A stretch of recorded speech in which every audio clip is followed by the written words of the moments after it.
Can you all hear what I'm saying? Yes.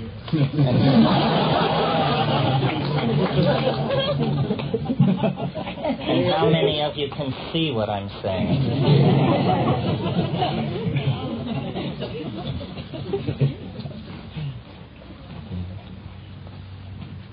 Before I tell you the story that I came here to tell, I will talk a little bit about the practical side of what we've been discussing in the past couple of days as it impacts on the life of my partner and myself. We're going to talk a lot this morning about plants, and it will be about plants as they were used thousands of years ago and in places far distant from here. But implicit in what I'm saying is very real-world work that we're doing in Hawaii to preserve plants with a history of human and shamanic usage.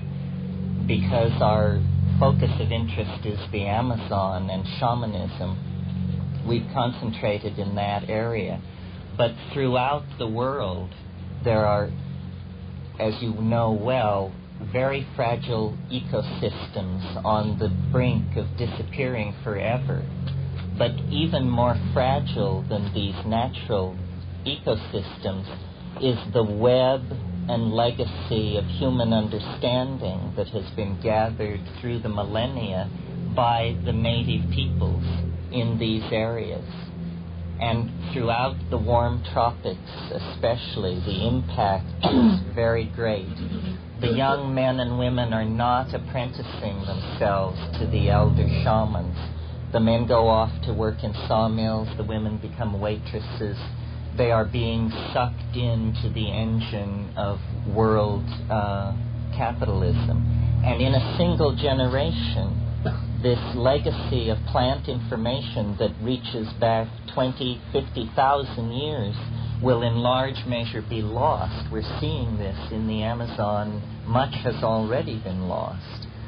So Kat and I and Richard Evans Schultes of Harvard and Rupert Sheldrake, Ralph Abraham, Ralph Metzner, Frank Barr, a number of people have gathered together and formed a nonprofit foundation whose showcase project is a 19-acre botanical garden in Hawaii that preserves these plants and supports native collectors in Peru and other places so that this botanical material can be preserved with no real plan for it other than its preservation. It is there available to psychotherapists, biochemists, homeopathists, anyone who has a legitimate angle on these things. So I want to mention that to you this morning because we always are soliciting support, not only financial support, but donations of time and equipment. And if you come to the Hawaiian Islands, you could put us into your loop at times when we're there, and we would be happy to show you around. The garden is at about 2,200 feet above sea level with 70 inches of rainfall a year, which at 19 degrees north, which is what it is, approximately duplicates what's going on in the montane rainforest of the equator at about 8,500 feet, which is the so-called cloud forest. So it's a beautiful place. It's a highly charged place because magical plants from throughout the world are growing there. And I mention it to show that we don't entirely live in our heads in these matters.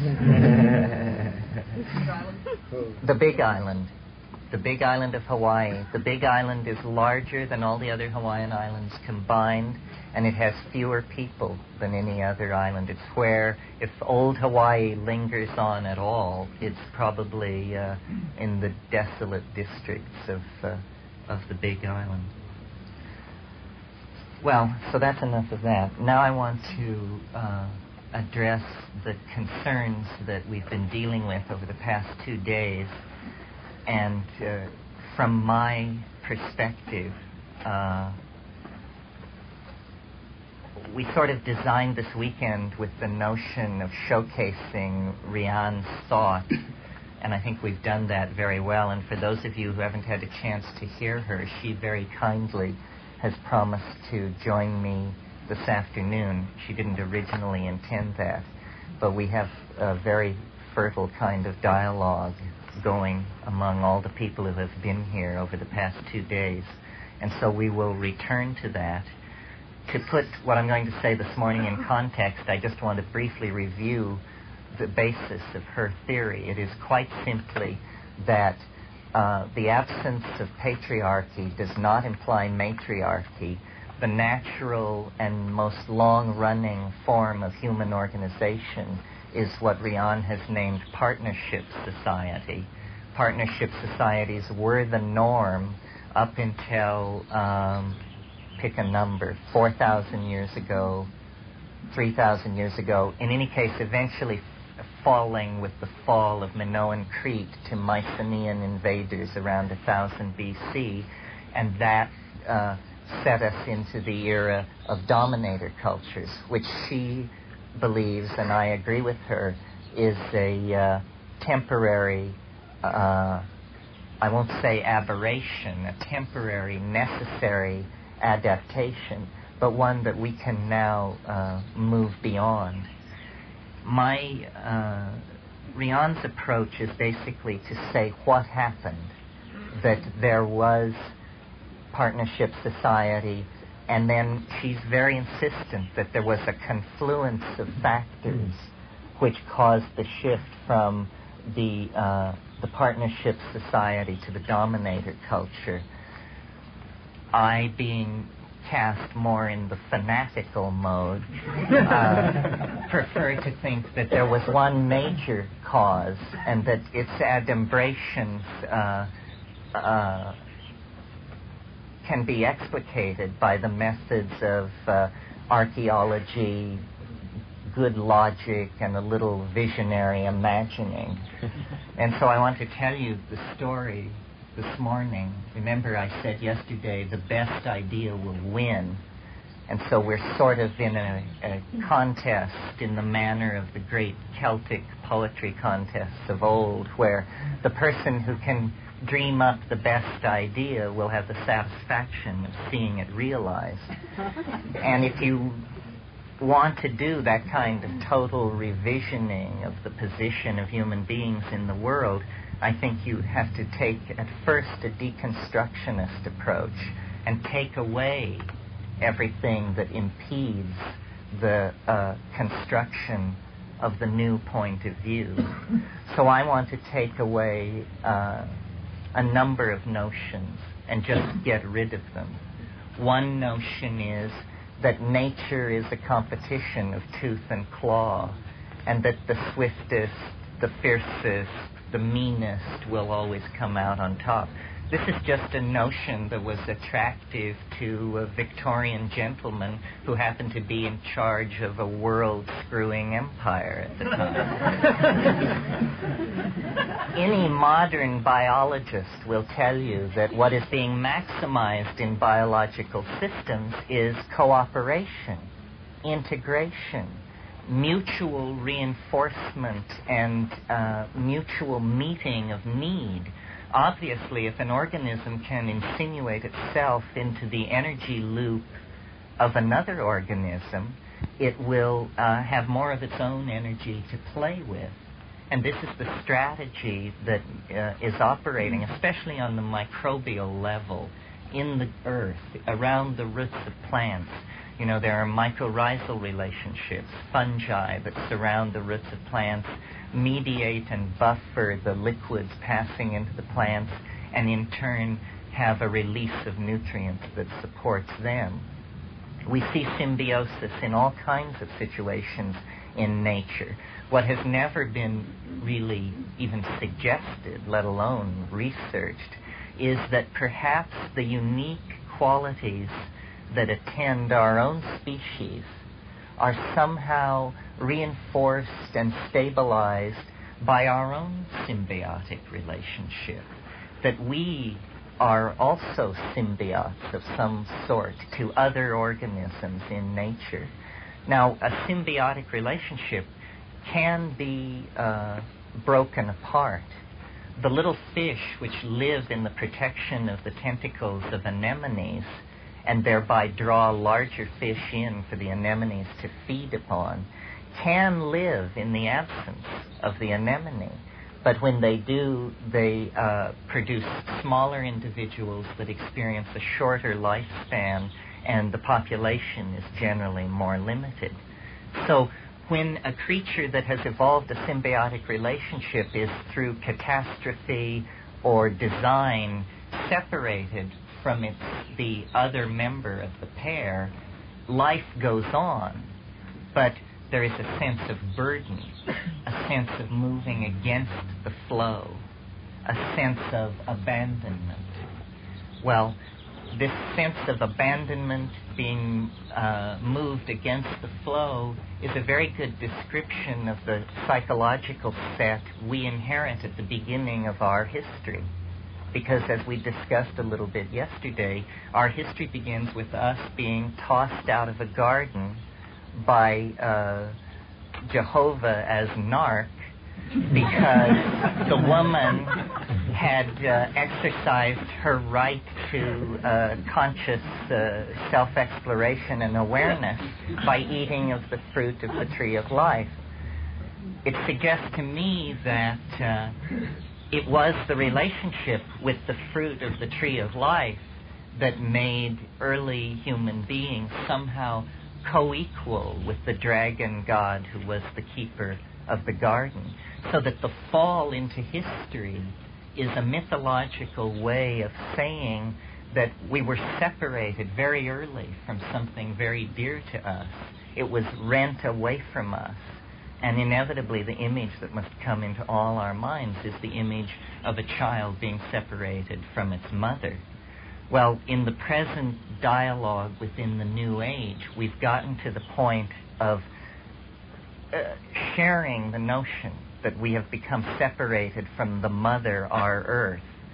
But it operates at the level of a kind of poetic notion or a reassuring abstraction.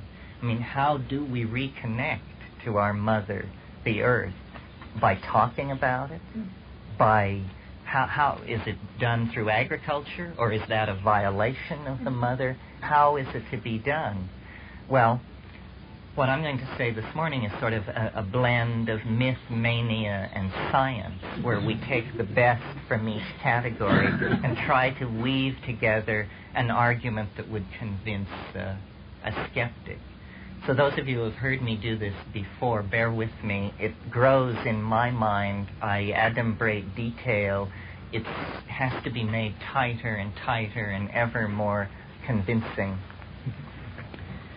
Because the goal is, if we can change the myths about our origins, we can change the expectation about our future.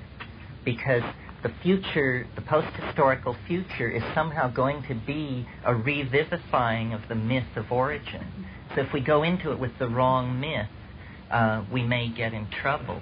And I think a patriarchal, egocentric, Apollonian, Solarian myth that would send us sort of as insect robots to the stars in spaceships the size of Manhattan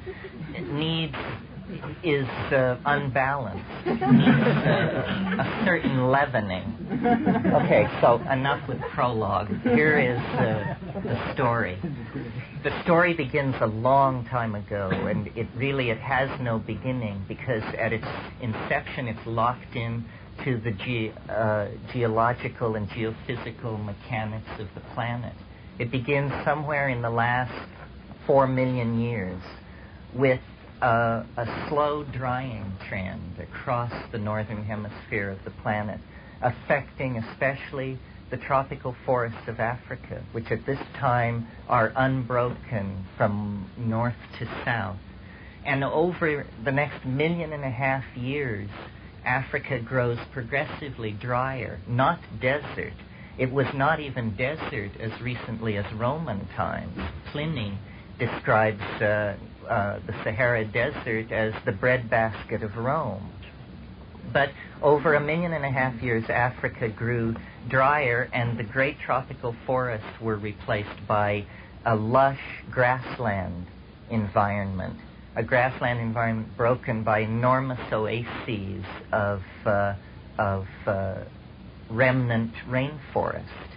And in this remnant rainforest, the arboreal primates that lie far back on our family tree began to respond to environmental pressure and began to shift from a fruit-eating, almost entirely fruit and insect-eating diet to a more omnivorous diet because of the limitation of protein. They also began to experiment with descending from the trees to hunt small rodents and small animals that were inhabiting the grasslands, which were rich with evolving cereals of different sorts. Now, while all of this was going on, ungulate animals like bison and cattle and buffalo and wildebeest and ibex and antelope, were evolving in great numbers on the African veldt. So this drying trend was creating the savannas of the world. There never before had been savanna land on this planet, but it was coming into being in the interior of Sumatra, across the African veldt, and in parts of India. And this special ecology of ungulate animals was evolving. Now, the primates who had been living in the trees already had a highly evolved pack signaling system. As you know, if you've observed howler monkeys or woolly monkeys in the jungle, they have a language of chirps and squeaks and shouts that is fairly dense, at least in the existential moment. Meaning they're not talking philosophy, but they're tending to business. So attending this exploration of the surface, this leaving of the trees, was a tendency toward bipedalism, which reinforced the already existent tendency to binocular vision that had evolved in the arboreal environment. So you see, there's a kind of confluence here of factors: bipedalism, omnivorousness, binocular vision, a repertoire of pack signals, a social mode of existence already very old. And into this situation comes the opportunity to evolve in the grasslands into a larger pack hunting group that is now including meat in its diet and that is competing with these animals of the veldt. There was a very interesting conference held a couple of years ago in which very straight paleontologists concluded that the great wave of extinction of the giant mammals that went on about 3 million years ago was actually a human-induced phenomenon. And this is why the woolly mammoth and Dimetrodon and the giant tree sloth and the giant armadillo and these the Irish elk, these huge animals that used to roam the planet no longer exist. The human impact was already happening that far back. Rian's bailiwick seems to be sort of from the invention of agriculture to the atomic bomb. The area that I'm interested in has that embedded in it. I'm interested in sort of the time from the last glaciation to the first starship, whatever that may be. And, okay, to make a long story slightly shorter, the critical factor that enters in when you look at the evolution of human beings is a sudden and unexplained doubling in brain size about 50,000 years ago. Before that time, the human brain had enlarged itself only about 12% in the previous 2.5 million years. But suddenly, 50,000 years ago, the brain size doubled. At the same time, the Neanderthal flowering came to an end and they began to fade. The last Neanderthal skeleton that we have is 20,000 years old. So over a period of 20,000 years, these two species shared the planet. The X factor, the thing which changes everything, is, in my opinion, the fact that these pack-hunting, baboon-like proto-hominoid primates encountered in the process of trailing behind these large mammalian herds that had evolved in the grassland, they encountered the manure of these creatures. And in this manure were the coprophytic psilocybin-containing mushrooms, specifically Stropharia cubensis. And I have observed the habits of baboons in East Africa, and they are creatures of the belt, they are omnivorous, they scramble around, and every time they come to a cow pie, they flip it over because they're looking for grubs and bugs, which make up a major part of their diet. And they sniff. They're great sniffers and food testers. Well, the mushroom in this kind of environment is an extremely noticeable natural object. I've seen Stropharia cubensis mushrooms the size of dinner plates in Amazonian pasturage, standing on stalks 14 inches high. And the thing has, this pearlescent, phallic, lunar, solar, it's everything. It's the perfect sacramental plant for a partnership society. It is as strongly phallic and solar as it is lunar and feminine. It's associated with the moon, and yet it has, this brilliant golden yellow color, and it is yet a thing of the night, and is taken at night to enter into the mysteries of the Night Mother. So, looking for support for this idea, and I mentioned this earlier, I discovered that in the 1960s, Roland Fisher at the University of Maryland had given psilocybin to graduate students and then given them standard visual acuity tests. And he had discovered that small amounts of psilocybin actually increase the scoring on a standard visual acuity test. And he was a very straight Viennese guy, but he had this elfin quality. And he said to me, "You see, my little friend, this is as if I needed convincing. This is a case where intoxication on a drug actually gives a truer picture of reality than the absence of the drug." And it was true. It was empirically so. You see better. Well, you don't have to know a lot about evolutionary theory to know that if there is a food or in the food chain of a population of animals that confers increased visual acuity, and this animal is a hunting animal, then those individuals of the species that have this enzyme, alkaloid, steroid, whatever you want to call it, in their diet are going to have a selective adaptive advantage, and that their reproductive strategy will triumph, and so forth and so on. So this was astonishing to me, because this is an argument which is very appealing to the straightest kind of evolutionary biologists. And then I began thinking about the ignored role of foods in evolution, and the fact that we are omnivorous through what appears to be a series of chance events, which I just discussed. This omnivorous habit lays us open to tremendous numbers of mutagens, stimulants, depressants, quasi-sterilizing agents, spermicides, ovicides, neurological enzymes of all sorts. And so really this is a great untapped area for evolutionary biology to look at. Is it possible that the unexplained extension of adolescence in humans was somehow in effect synergized by steroids in the diet? What about the fact that women have a hidden ovulation, unlike other primates? There are a lot of questions about our sexuality and lactation, menstruation, all of these enzyme-controlled processes that might be very suggestively illuminated by studying the effect of steroids, alkaloids, hallucinogens, and whatnot in the proto-human diet.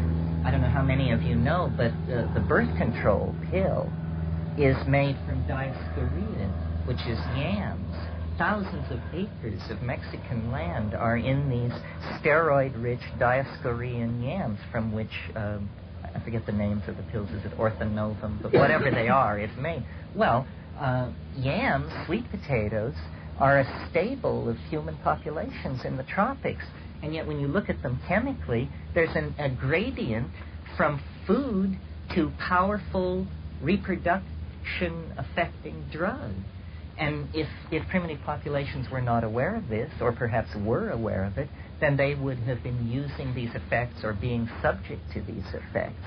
So this is a rich area, leave alone the subject of the hallucinogens. I mean, you could look at stimulants and neurotoxins and all these other things I named. But of course, my special interest was the hallucinogens, because what I was interested in was the emergence of consciousness and this doubling of brain size. How could it have happened so quickly?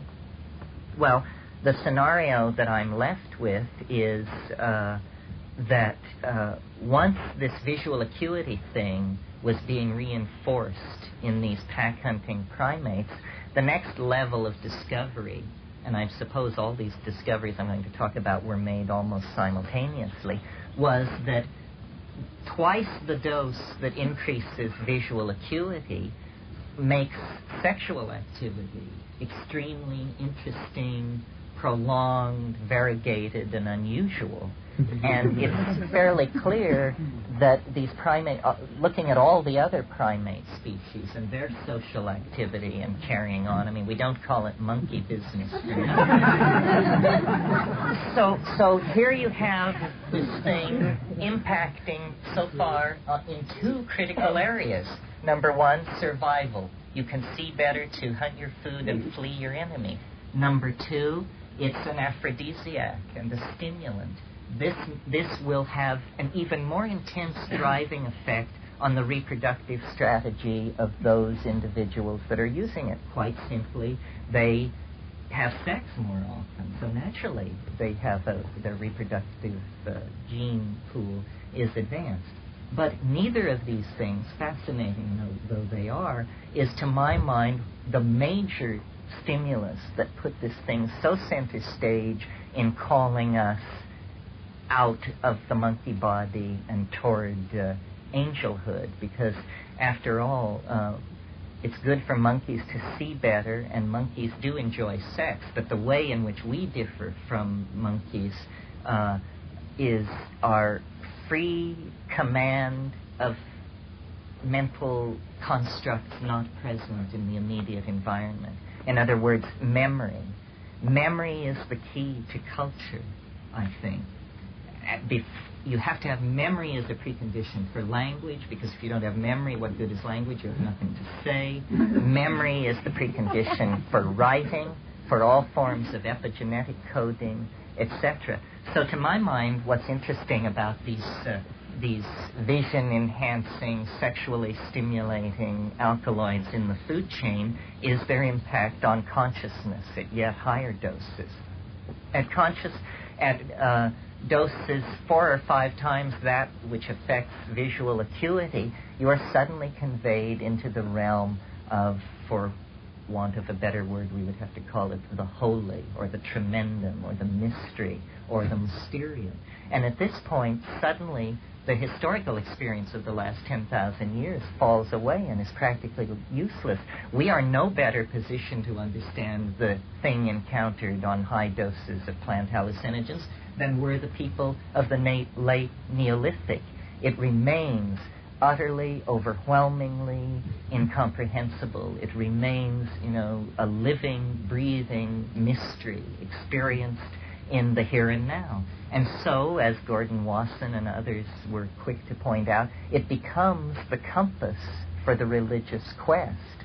An understanding of that mystery, an abiding in that mystery, becomes then the compass of the historical and prehistorical religious quest of human beings. And in this culture, this comes as news, I guess, because for over 2,000 years we have been the victims of a dominator culture that left no stone unturned in trying to stamp out and suppress direct access to the logos, which was what these psychedelic sacraments that haunt prehistory were all about. What was happening at Eleusis, what was happening at Delphi, what was happening in the pagan mystery religions of the Proto-Hellenic period was all the technological groping toward an accessing of the mystery. Eden, I believe, was this world of the African grasslands of 12 to 25,000 years ago, when in great pinnacles of wind-cut stone that rose above the desert, a partnership society based on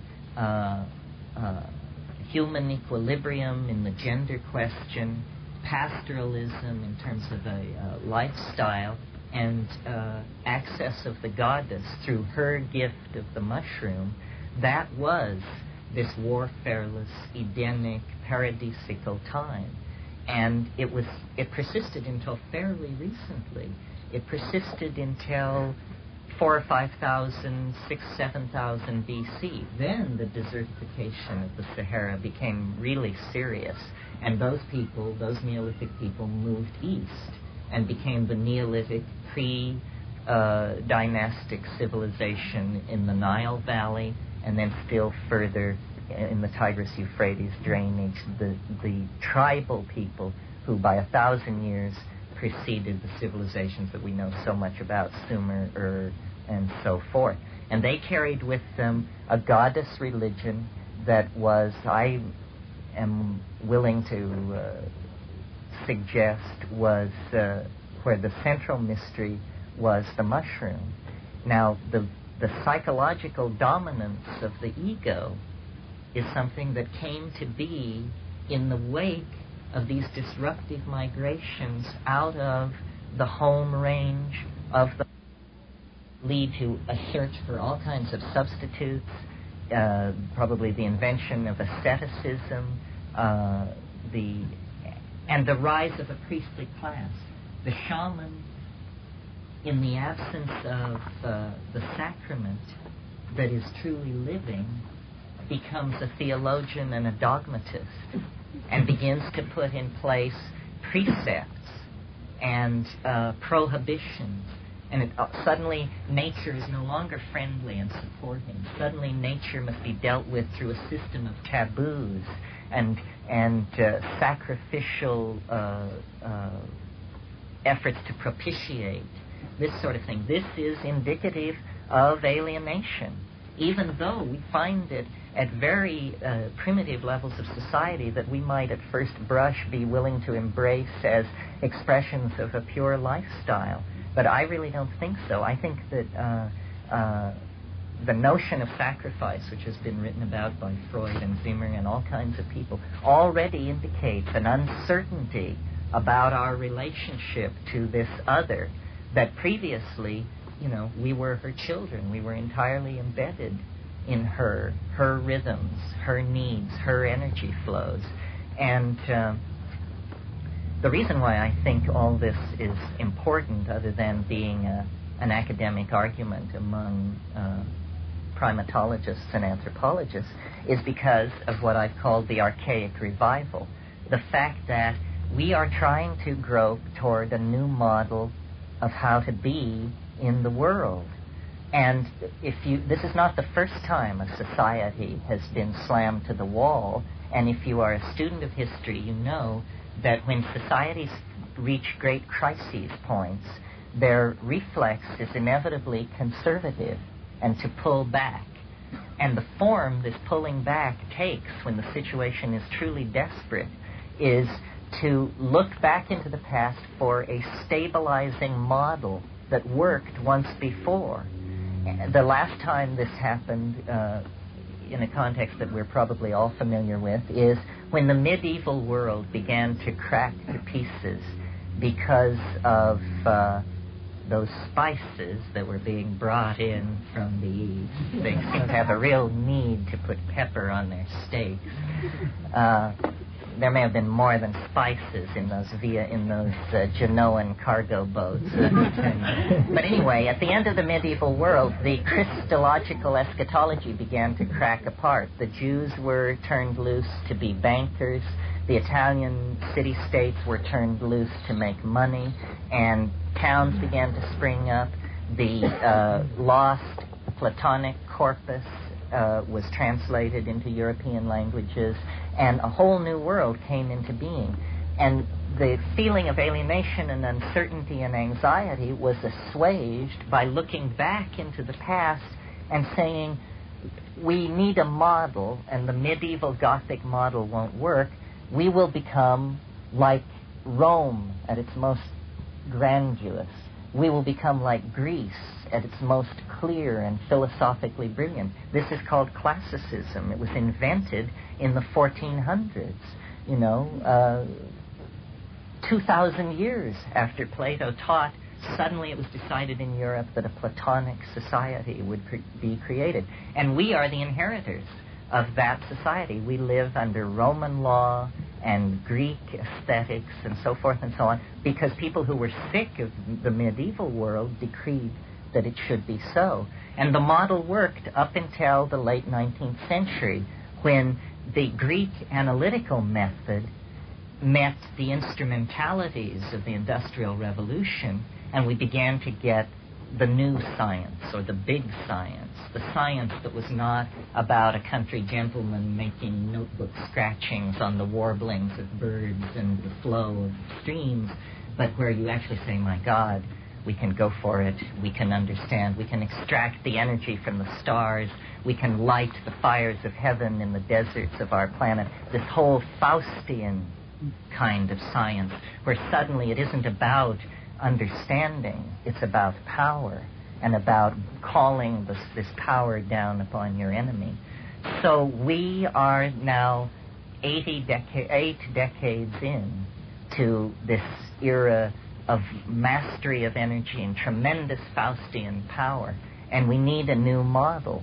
And I think that the new model is such a huge form emerging onto the historical stage that we shouldn't be deluded that it's something which has come about since the early 70s, or that it was invented in the 60s. It reaches at least back to the late 19th century. I mean, people like Alfred Jarry and René Clair and Marcel Duchamp and these people, they were enunciating long before Freud and Jung the presence of the unconscious as a frontier into which the locomotive of Marxist history looked like it was headed with no return ticket in sight. And that's actually what happened.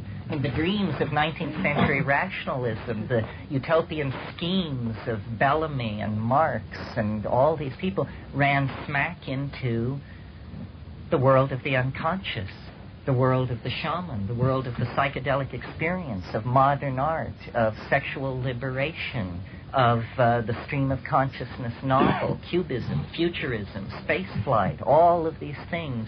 And these are, well, it's interesting to see, for instance, how modernism was invented by Picasso in some tellings of the story, but he couldn't do it until he had studied all these primitive masks from the coast of West Africa. And this was what everybody who was anybody in Paris in 1915 was decorating their apartments with, were these images of the primitive. So we are, I think, returning to the archaic mode. That's at least what is the shining hope. And what opposes it is the momentum of historical society, which is linear and cares to extend itself centuries into the future, male-dominated, technocratic, object-worshipping, and superficial in the most unsuperficial sense of the word. I mean, we have raised banality to an archetype. Hannah Arendt wrote a book called The Banality of Evil. Well, I agree with the conclusions of the book, but if evil is banal, what is not? This is a kind of pulling of energy out of the felt moment. So, Marshall McLuhan saw it, Tim Leary saw it, Bucky saw it, probably everybody and their dog saw it coming. What is happening is a kind of meltdown of print-created values and a kind of release into a new cultural space. But it's a cultural space that is new only to us. It is easily recognized as the cultural space in which shamans of great ability and courage have been operating for the past 50,000 years. They can show us the way. We can find our own way by following their example. The big news is that orthogonal, that means at right angles to, orthogonal to the entire historical process is another